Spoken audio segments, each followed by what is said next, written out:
Late last year, Syrian opposition forces captured Damascus and put an end to the regime of Bashar al-Assad. The Syrian dictator, whose family had ruled the country for more than 50 years, fled after midnight and flew to Moscow. Across the country, Syrians celebrated. Assad's fall exposed the brutality of his regime, including gruesome discoveries in government prisons, tens of thousands of disappeared people, and mass displacement. Most of them were arrested by Assad's security services. Many families are now searching for their missing loved ones in morgues. It also marked the beginning of a new chapter in Syria's history, a very uncertain one. The rebel group that took control of Syria, Hayat Tahrir al-Sham, or HTS, once had ties to al-Qaeda and the Islamic State. Though it has managed to stabilize Syria, some of its fighters have carried out revenge killings against Alawites, the minority sect that Assad belongs to. Now, there are growing fears that Syria stands on the edge of a return to widespread violence after days of sectarian bloodshed that one human rights group estimates killed at least 1,000 people. The leader of HTS, Ahmed al-Shara, is promising presidential elections, but only in a few years. Syrians and governments around the world are wondering whether the new Syria will be inclusive and democratic, or plagued once again by sectarian strife and one-man rule.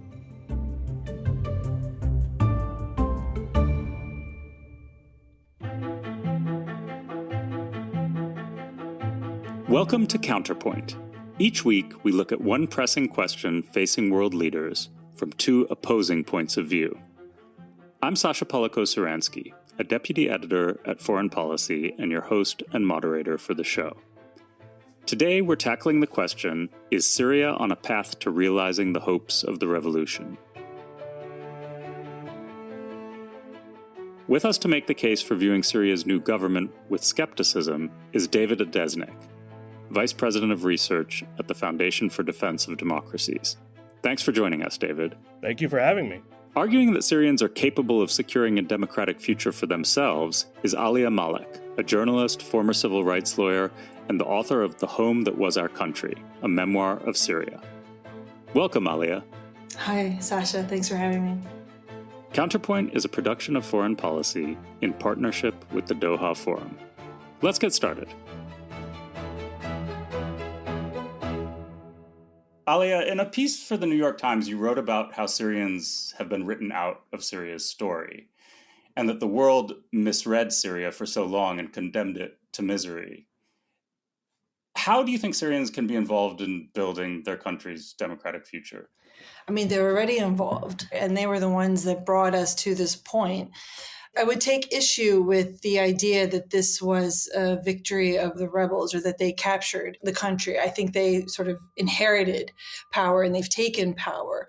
And I would also take issue with the idea that the fall of the regime is what exposed its brutality. Syrians had been telling us about what was going on inside Syria and inside the regime all along. I mean, this has belonged to the Syrians from the start. If anything, it was appropriated and stolen from them. And I think that's what many Syrians would say about HTS or the other groups that chose to confront the regime militarily after the beginning of the initial protests. So tell us a little bit more about how the world ignored this and then seems to have, in the last few months at least, embraced the narrative of post-Assad Syria and a free Syria. I mean, do you think that this is just sort of a convenient political move on the part of lots of governments that a few months ago were ready to re-embrace and normalize Assad and then are suddenly celebrating the victory of HTS? I mean, what is the political calculation behind this that you see? I mean, obviously, I think there's a limited attention span, especially given how much violence there is and how much displacement there is across the globe. I think a lot of the analysis around Syria, around many conflicts that are happening geopolitically, people sort of are in their camps. People either argue that what was happening in Syria was Iranian and Russian resistance to Western imperialism, or it was a jihadist movement to displace a secular ruler. All these sort of narratives completely excluded Syrians, and Syrians live in the in-between. David, how do you think sectarianism is impacting Syria's democratic prospects? And do you take a darker view of the events of the last few months? Well, in the sense of whether we have hopes for the revolution to be realized, to the extent those hopes were democratic, I know many activists, Syrian American, who do believe that democracy, in the sense that we define it here, of a people choosing their own leaders under the rule of law with civil liberties, those hopes have faced very serious setbacks since the fall of Assad. As for the matter of sectarianism, the greatest blow there, of course, was the massacres of the Alawites on the coast earlier in March. It began with pro-Assad insurgents attacking government security forces, but the retaliation for that entailed house-to-house shootings of men, women, and children, people executed in front of their parents and children, and that's a deep divide. And then also the Kurdish and Druze communities. Each of them has organized formations that are armed, and notably the Kurdish one in alliance with the United States, that are not willing to join the current government, that do not see it as legitimate because it took power by force of arms, or as I think it was put well a few minutes ago, it almost inherited power. Assad crumbled at a certain point, and even HTS was probably shocked that they made it to Damascus. David, you've said in your writings that Shar's initial break with al-Qaeda is widely misunderstood, and that he ended his affiliation with al-Qaeda while still praising Osama bin Laden and Zawahiri. And he later had feuds with al-Qaeda and other jihadis, but you've argued that he didn't really repudiate his beliefs. Do you think that the government he's assembling gives us reason to be skeptical? And how much should people still be worrying about his connection to jihadist groups? So I distinguish between two things, which is the extent to which he's pursuing an Islamist ideology similar to what al-Qaeda had, and the extent to which he is pursuing an authoritarian structure for his government. I think those two often get confounded. I'll make a much stronger argument on the authoritarian front. He's been very restrained on saying anything explicitly that would sort of peg him once again as a hardline jihadi. I think, in particular, people have pointed to him trying to reach out across lines with the Grand Mufti he appointed. The language in the Constitution it identifies Islam and specifically Islamic law as the source of jurisprudence, but that clause is not that much stronger than what you see in a lot of regional constitutions. So in that sense, it's been restrained, although the question of whether he has really changed things, I often harken back to an interview he gave to CNN while his forces were on the road to Damascus. And he got the question, you've said you're committed to strict Islamic rule. Is that the case still? And rather than answering directly, he said, people who fear Islamic rule misunderstand it. And arguably, those who lived under his Islamic rule in the enclave that HTS governed in northwest Syria might have a better understanding of it.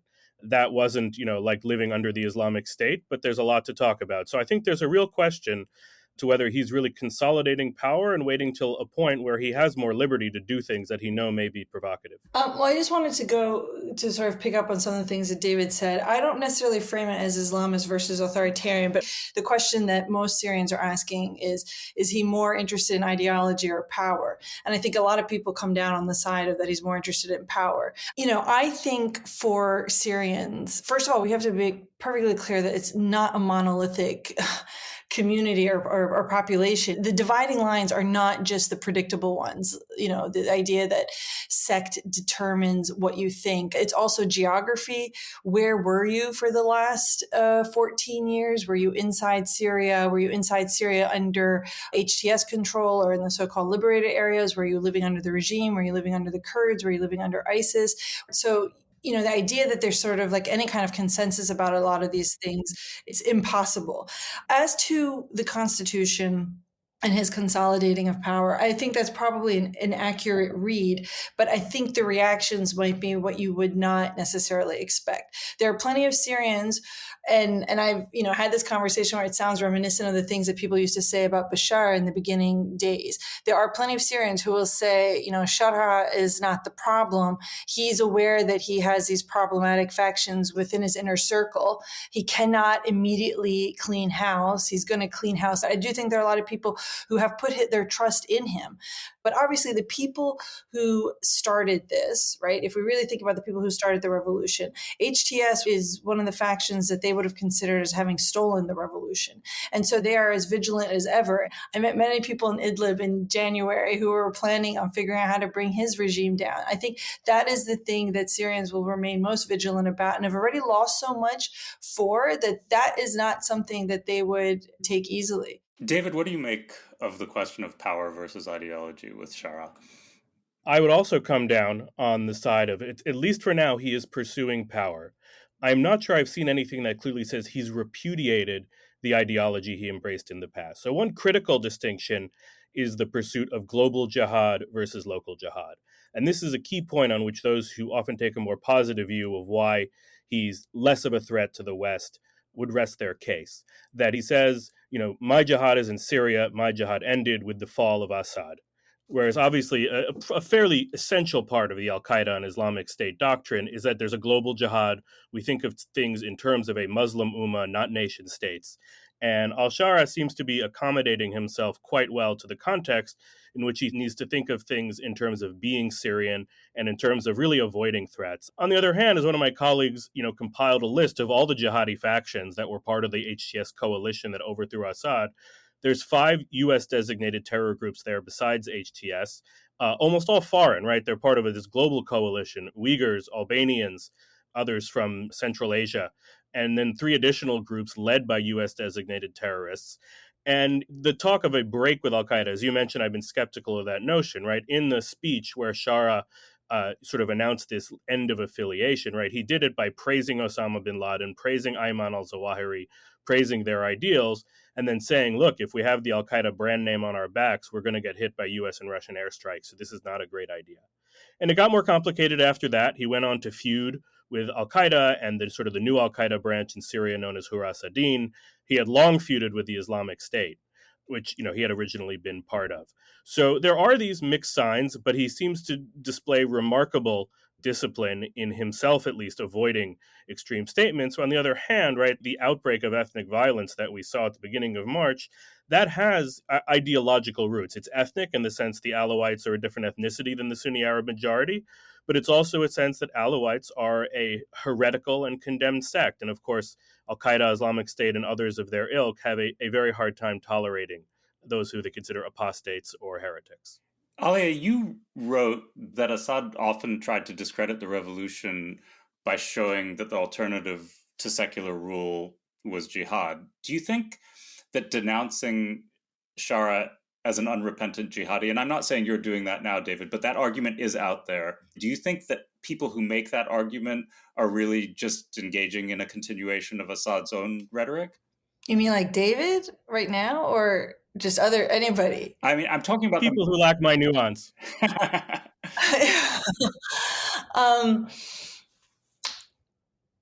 Look, I think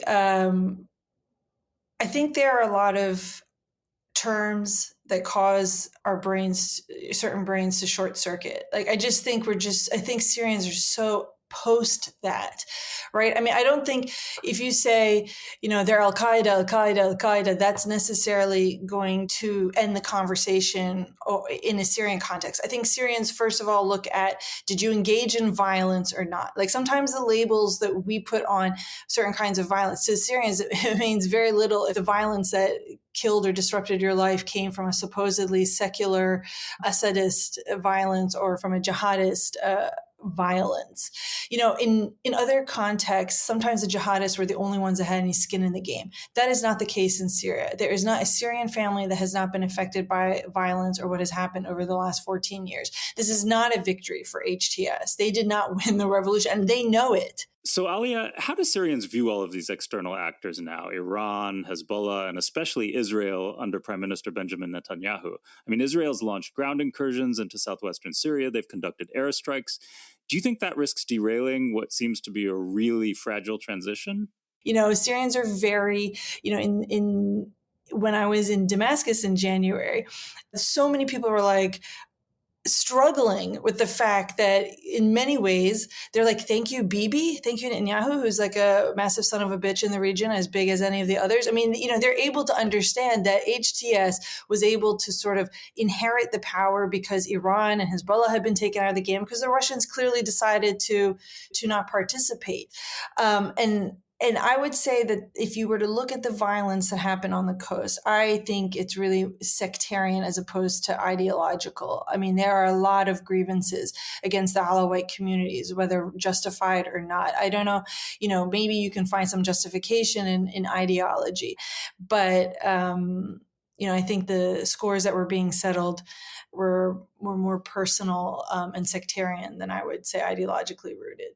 I think the Israeli prism for looking at this is they're going to apply the October 7th test to a lot of things. It both raises their insecurity and they look at, who endorsed it. And of course, not surprising given its general bent, HTS and Shara and many others in surrounding them were basically approved of what happened on October 7th, speaking of it in terms of resistance and liberation.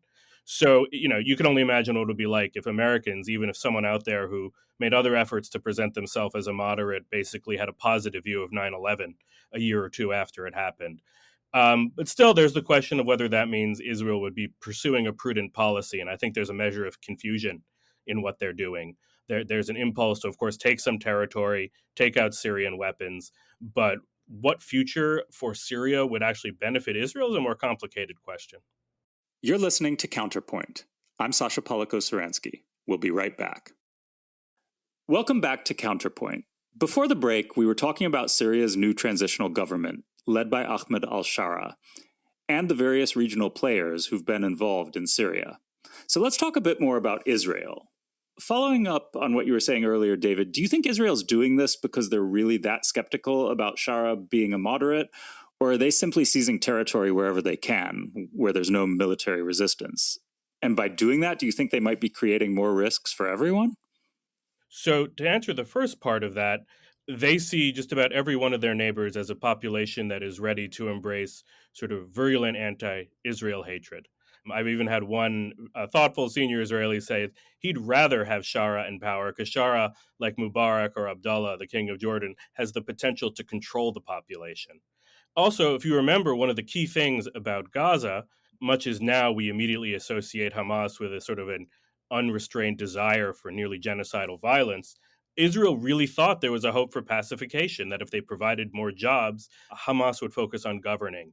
And they sort of learned a very painful lesson about ever having these more positive assumptions about those on their borders who have negative intentions. So what they want is more of a security belt. They want to go deeper into Gaza. They want more of a guarantee beyond the Golan. They want more of the demilitarized zone just to be sure. So I think the argument for it creating more risk is, as some people say, what could better unify Syria than an infringement by its historic enemy? That if we take the entire diversity of Syria and say, what can they all agree on? It's that they should have the Golan back. It's hard to say, right? We've seen, obviously, some Syrians have been killed. It is an aggression, you could say, against Syrian sovereignty. And yet, given that it's only a few weeks since Syrians themselves murdered other Syrians, Sunni Arabs murdering Alawites in the hundreds, is an Israeli incursion really going to be the thing that unites them if they're killing each other? I can't rule it out, but it also may not be the kind of thing that does much for instability. There's some who see actually a strong, unified Syrian regime as their best hope. We shouldn't forget how comfortable the Israelis got with Assad. They felt they were someone he could trust to uphold the 1974 ceasefire. And really to the bitter end of the revolution, they felt he wasn't really, embracing the Iranians, embracing Hezbollah. He was sort of the prisoner who had to go along, even though his heart was elsewhere. I think we finally found some points of true disagreement. I mean, that's a really generous read of Israel and Israel's concerns. And I'm not really interested in centering Israel and its concern in a conversation about Syria.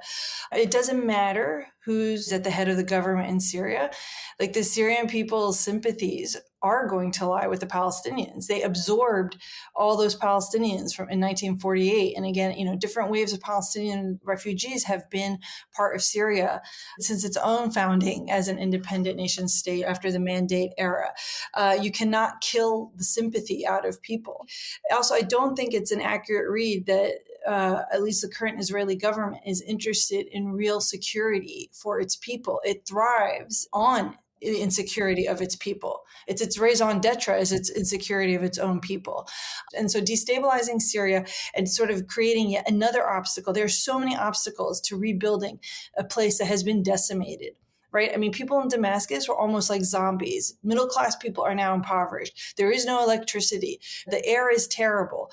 I just think that, we're talking about democracy and constitutions. You really have to bring it down to what a Syrian is looking at every day in their life. So on that topic of the economy, let's talk about sanctions a bit. David, you've talked about sanctions relief depending on expelling the non-Syrian jihadis in the country, implementing legal reforms, cracking down on terrorism. What is your view long-term on sanctions? And do you think that lifting them would be a mistake? So certainly a permanent lifting, and this gets a little complicated. And if you give me a few seconds, I'll try to lay out the basics, right? So you have these extensive sanctions on Assad. And what happens after, Assad is gone is what the Biden administration does is it issues something called a general license, which basically is a set of exemptions to the sanctions. It's fairly broad. It even includes HTS, or as it says, anyone linked to HTS, which is sort of a remarkable thing given that it remained a designated terrorist organization. And this general license, it lasts for 6 months. Trump administration has not, changed it or said it's going to pull it. Nonetheless, there's an argument to be made that, long-term recovery requires more than a 6-month horizon of certainty, that, major investments, major reconstruction projects needs the certainty that comes with the sanctions being absolutely gone, because also the general license can be canceled. So if you listen to what, the Syrian American community is saying, what the UN is saying, and what Shara himself is saying, they want a permanent end to sanctions, which would make them very, very hard to put back in place for a number of reasons. And what that would do is unlock this broader recovery. Now, my position is not that you should have kept everything in place, denied a general license. I think there's reason to give this new government a test, an opportunity to prove things. But sanctions are an absolutely critical point of leverage, along with the terrorist designations, right? The U.S. does not have a tremendous number of tools with which it can influence the new government. And one of them should be, can you fulfill some of these basic responsibilities on the terrorism front? If you show yourself to be a moderate, at least rejecting global jihad, even if you maintain a more Islamist perspective locally, why have you appointed foreign fighters as division commanders in the new military, say for the Republican Guard and the Damascus division? Are you going to let Syria be a home for terror finance? That's the reason I focused on the rules, because you could have all sorts of insisting that, okay, we are not supporting it. Our government is not actively engaging in jihad. But if you turn your eyes at what's happening in your own banking system, you can become a very convenient place. And on the last point you mentioned, I actually would say I just updated my own thinking a bit in that expelling has a lot of dangers, right? If Syria simply expelled all of the foreign fighters, thousands and thousands, including key leaders, where would they go that wouldn't be worse? You certainly wouldn't want them in Afghanistan, nor you may not want them in their home countries either, to some degree, because they could simply be executed. If you sent the Uyghurs back to China, they're going to be gone. And, even for what they've been doing in a jihadi role, you may not want to condemn them to that kind of fate. Nevertheless, you need more control. And Shara, to some extent, his people have made the argument, look, by putting them into my security forces, I'm keeping them close to me and maintaining control. I don't really buy that. I think there's no way you can have people being generals and other officers and not being influential. If there's going to be a way to control them, if you have to keep them in the country, find a way to do it where they're insulated from politics, not exercising power over people. Alia, what do you make of this argument that the U.S. needs to maintain some leverage and that sanctions are one way to do that? I mean, I just saw the effects of the sanctions on the ground, and we all saw how palatial in the life that Assad and their cronies were living. And like I'm telling you, in Damascus, people who had been there through all of this were like zombies, including people in my family, like people who were middle class, are now quite poor. I really don't know how efficacious sanctions are. I just think that, again, these terms shut down conversation. Like, what does that mean, global jihad? Like, I mean, whose security are we talking about? I think Syrians are concerned about their security and their state. I mean, for us and our, jihad preoccupations with jihad of people in the West, like that's just so divorced from what is the reality of Syrians on the ground.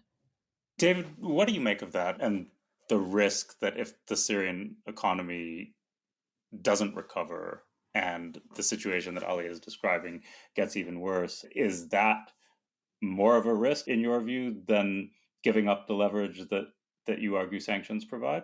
Yeah, I think you could sketch out a scenario where perhaps if things get worse economically, Shara can't deliver, then what is the retreat that he could possibly find refuge in? Perhaps it is more rhetoric about antagonism toward the West, etc. On the other hand, I think he sees just that his control is sort of tenuous. And in a lot of this discussion, we've sort of been presuming that he's really the one in charge of Syria. And in fact, he has a mandate over half or a little more than half of the country and doesn't really have, he doesn't have the Assad regime's apparatus of control. He's dissolved the old army. He has a new army that it swept to power more because the other side ran away than because it was so effective. And then, of course, you have in the Druze areas, they have a fair amount of ability right now, at least, to take their own course. And of course, in the area where the Kurds are in control, and a specific faction of Kurds with U.S. support, he doesn't really have power. And then, of course, the Turkish area that Alia mentioned, the Turks, aligned in some ways, but not fully. So, you could see him grasping for something, but he's also has a very tenuous position. So I'm not sure that further economic deterioration would send him in that direction. What I would say, I think, just in terms of looking at the history and sanctions impact, it's very important to understand they are not the reason that Syria is an economic basket case. There's the war itself. There's Assad's rapacious approach to turning everything into a gangster economy as things got worse for him. And it is the usual thing you'll see under sanctions that the paramount leader there or in Iran is going to continue to live a luxury lifestyle despite sanctions. What the sanctions often can do is take away other resources that they have. That, if Syria were just allowed to export oil and take that money in, there's much worse things that could have been done. There could have been more offensive against rebels, more barrel bombs, etc. So, don't think of sanctions as whether they can either bring people into the streets or actually force Assad to live like a pauper like many of the rest in the country. It's complicated, so also removing sanctions would not be a panacea. And, I think there's a tendency to want to portray it as such just because that would strengthen the case for removing them. But a lot of it's going to be, do we see better government in Syria? I think the sanctions are a large part of why Syria can't move forward and hasn't been able to move forward. I think it was clear that Assad's intentions were not to build. For decades, I've been saying this, if I could only be like the dictator of Syria, it would be amazing. I mean, there's so much to, there's, the tourism industry could be incredible. The land is beautiful, the people, culture, the civilization, it's such an incredible place. But his intentions were not to be a dictator, to create a great infrastructure, train system. I think Shadara and his crew, just even if you look at what was going on in Idlib, I think they are more interested in creating a state and in leveraging the potential of Syria's people and its resources. People's focus is on their country and on building what could be an incredible country. I think this is one of the things that, Bihr al-Bun, they would say, the Syrians, that really burned their heart in these decades, is that Syrians are an accomplished diaspora many times, where they individually can accomplish so much, and that instead we were made to feel that we were incapable of having a functioning and dynamic state. But I think the focus of Syrians now is really on building a state, leveraging their resources for their own good. This idea that Syrians want to go out there and sort of be a destructive force in the world, they never have been historically. In fact, they just keep getting conquered and invaded, but they don't really do it themselves. David, we're nearing the end now. Alia's laid out what her benevolent dictatorship would look like. I would be a great minister of tourism. I just want to put that out there. So I want to end with you. We started talking about the Constitution and some of the people within this government who you find problematic. Do you see any path forward to ensuring an inclusive new government? And if so, what would that look like? Well, I think Shara would have to feel the pressure from Syrians themselves. I do think foreign pressure can help. And sanctions are pretty directly tied in a lot of ways to terrorist activity, human rights violations. You don't really see the U.S., a little under Biden, less now. They're not saying we're going to keep sanctions on to try to make you a democracy. That's problematic from a policy perspective. And of course, there's just a question, we work with a lot of dictatorships in the Middle East, and this would be a hard press to say, Syrians, you must do this. That said, I think the best hope comes from Syrians themselves, as much as they're struggling with a lack of electricity, a lack of many other things. If they feel the political form does matter, I mean, ultimately, as they saw what Assad did in the earliest years of the revolution, it is someone having untrammeled power, unaccountable to the people. I don't know, could they even press for a revision of this constitution? It wasn't approved by the people in any way. Shara handpicked a committee, produced a document that he wanted, and said, these are the rules for the next 5 years. And I don't know what would happen if Syrians began to press Shara for some of those freedoms that they pressed Assad for previously. Would he bend? Would he have a hard time controlling the people in his own faction who want to respond with violence? Even Syrian legal experts have noted that Shara very carefully often avoids the word democracy because it could be seen as something heretical because it puts the people above God. The people are the ultimate authority. And in many versions of the doctrine embraced by jihadists, it must be God and really having the people choose everything. You can have sort of managed democracy of various kinds, whether you say that Iran is the model, Erdogan might try to have his model. But yeah, it's much more going to be up to the people there, perhaps, whether others in the Arab world. And I do think it's important for Western leaders to say the right thing to the extent possible, whether we want to open embassies, recognize, offer, and even offer aid to the extent people, I don't think the Trump administration is looking to offer large amounts of aid, but, other European countries may be, and there's a reason to condition that on real progress toward democracy. I mean, and that's exactly sort of what was the point. All these processes need to be Syrian-led. If there's anything role to be played from the outside, it's in allowing sort of Syrians to be able to negotiate their future. Would I have been much happier had Syrian civil society inherited power? 100%. But that's not what's facing Syrians right now. And I think Syrians are being really pragmatic. I mean, focusing on terms, it's divorced from the Syrian reality right now. I think, when people look at, say, the Emirates, is that democracy? That's not democracy. But are people living well, living happily? Sure. Looking at Singapore, is that really democracy? I mean, I just think the models that mean something to Syrians might be very different than the models that we think are the normative ones. So we'll have to stop it there for today. I'd like to thank my guests, David Adesnik, Vice President of Research at the Foundation for Defense of Democracies. Thank you. And Alia Malik, a journalist and author of The Home That Was Our Country. Thanks. Counterpoint is a production of Foreign Policy in partnership with the Doha Forum. Our production staff includes Rob Sachs, Laura Rossbrow-Tellem, and Dan Efron, with special thanks to Claire Schnatterbeck, Rosie Julin, and Claudia Tatey. I'm Sasha Polako-Saransky. Thanks for listening.